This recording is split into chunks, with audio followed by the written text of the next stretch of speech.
नमस्कार मित्रांनो, welcome back to YouTube channel. Yes by my Shikhar sir. या चॅनलमध्ये तुम्हाला सर्वांचं स्वागत आहे. फर्स्ट टाइम चॅनलवरती विजिट असेल तर चॅनलला सबस्क्राईब करून बेल आयकॉनला प्रेस करून ऑल ऑप्शन चूज करा.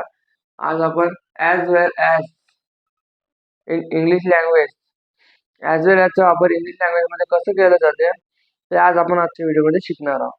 ॲज वेल ॲज याचा अर्थ होतो मराठीमध्ये, याचा अर्थ होतो त्यासोबत किंवा सोबत किंवा सोबत बरोबर, त्यासोबत किंवा सोबतच. ॲजचा अर्थ होतो सोबत, त्यासोबत. त्यासोबत म्हणजे पाण्याच्या सोबत, खाण्याच्या सोबत, त्यासोबत. त्यासोबत म्हणजे ती पिण्यावालाची आहे ना, त्यासोबत ॲज वेल ॲज म्हणजे त्यासोबत होते. जसं की आपण एक्झाम्पल बघूया, पण एक्झाम्पलच्या आधी फॉर्म्युला आहे, फॉर्म्युला सांगतो. हे जे फॉर्म्युले असतात ते फॉर्म्युले काही नवीन नसतात. ते फॉर्म्युले हे आपल्या पद्धतीने प्रत्येक टीचर बनवत असतात. फॉर्म्युला कसा आहे? Subject plus as well as, म्हणजे याच्यामध्ये दोन सब्जेक्ट राहणार आहेत. ॲज वेल ॲज म्हणजे दोन सब्जेक्ट राहणार आहे. त्याच्यातला पहिला सब्जेक्ट लिहिल्यानंतर करता, त्याच्यानंतर ॲज वेल ॲज लावणे, त्याच्या ॲज वेल ॲज नंतर नेक्स्ट सरळ पूर्ण एक्झाम्पलच लिहिणे. ज्या टेस्टमध्ये असेल त्या टेस्टमध्ये, ज्या टेस्टमध्ये असेल तो हेल्पिंग वर्ब लागत असेल, जो मेन वर्ब लागत असेल, त्या पद्धतीने तो वाक्य सेट बनवायचे. जसे आपण टेन्स शिकलो, जसे आपण टेन्स मध्ये जे वाक्य वापरतो तो फॉर्म्युला, हे हाच फॉर्म्युला होता. एवढ्या टेन्स मध्ये हाच फॉर्म्युला आहे, तोच इथं लावले. फरक एवढाच का फक्त याच्या समोर ॲज वेल ॲज लावे आणि त्याच्यासमोर जो जास्तचा सब्जेक्ट या करता आहे तो लावणे. करता म्हणजे subject plus as well as plus subject plus helping verb plus main verb plus object. हा वाला जो फॉर्म्युला तर सेंटेन्स स्ट्रक्चरचाच फॉर्म्युला आहे. फक्त त्याच्यासमोर ॲज वेल ॲज लागला. आणखी एक गोष्ट महत्वाची, हा पहिला जो सब्जेक्ट असतो, त्याच्यानुसारच ह्या सेकंड सेंटेन्स मध्ये हेल्पिंग वर्ब लागतात. या या या जरी हा वाक्य एक सेपरेट असला तरी हा दुसऱ्या सब्जेक्ट नुसार हेल्पिंग वर्ब लागत नाही. इथं पहिला जो सब्जेक्ट आहे प्लुरल असेल तर प्लुरल हेल्पिंग वर्ब लागेल. सिंग्युलर सब्जेक्ट असेल पहिला वाला तर सिंग्युलर हेल्पिंग वर्ब लागेल. दुसऱ्याची काही एवढा लेनदेन नाही आहे. जसं की आता आपण एक्झाम्पल मध्ये बघूया. Sapna as well as her lover is intelligent. Sapna as well as her lover is intelligent. Sapna हा एक सब्जेक्ट झाला, हर लव्हर हा एक सब्जेक्ट झाला. दोन सब्जेक्ट आहे याच्यामध्ये. सपना हा सिंग्युलर आहे म्हणून इज लावला. तसं हर लव्हरला पण इजच लागते. नेक्स्ट एक्झाम्पल म्हणजे एक्सप्लेन करीनच, पण सांगत आहे. सपना सिंग्युलर आहे म्हणून इथं इज लागला. सिंग्युलरला इज लागते. Subject subject as well as subject her lover हा सब्जेक्ट झाला. Helping verb is, main verb intelligent, object नाही आहे तर नाही लिहायचं, जबरदस्ती कोणाच्या बापाची. ठीक आहे. त्याच्यानंतर सपनाच्या म्हणजे Sapna as well as her lover is intelligent म्हणजे सपनाच्या बरोबरच तिचा प्रियकर ही हुशार आहे किंवा तिचे प्रियकर पण हुशार आहे.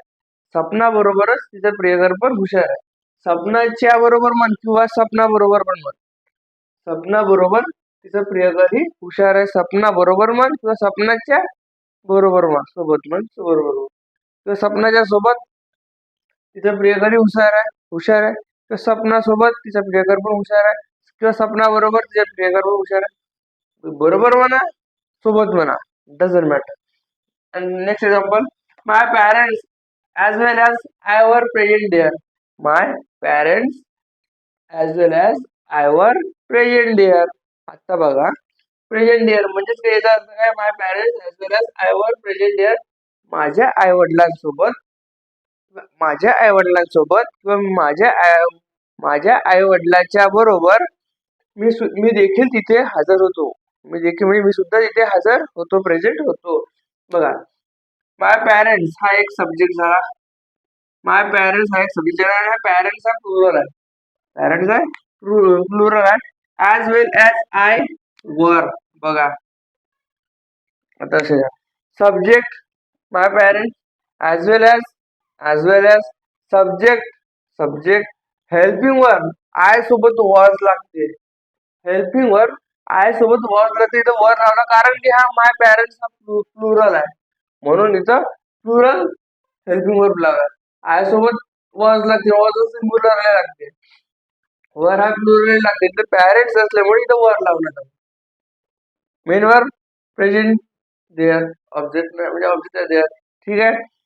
My parents as well as I were present there, माझ्या आईवडिलांच्या बरोबर मी देखील तिथे होतो. माझ्या आईवडिलांच्या बरोबर म्हणतोय, आईवडिलांसोबत मन डझंट मॅटर. ठीक आहे. पहिला सब्जेक्ट जो प्लुरल होता म्हणून हेल्पिंग वर्ब प्लुरल लावण्यात आला. आय सोबत वॉज लागते, पहिला वर लावला कारण की हा प्लुरल आहे, प्लुरल आहे. ठीक आहे. प्रोनाउन्सिएशन बरोबर निघत नाही.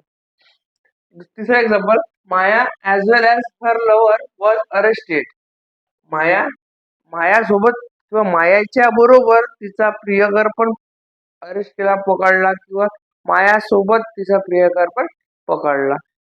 माया सिंगुलर आहे, subject as well as subject her lover subject, helping verb was, because of Maya singular आहे म्हणून वॉज लागला. मेन वर्ब अरेस्टेड, ऑब्जेक्ट नाही आहे, ऑब्जेक्ट काय असेल, इन जंगल.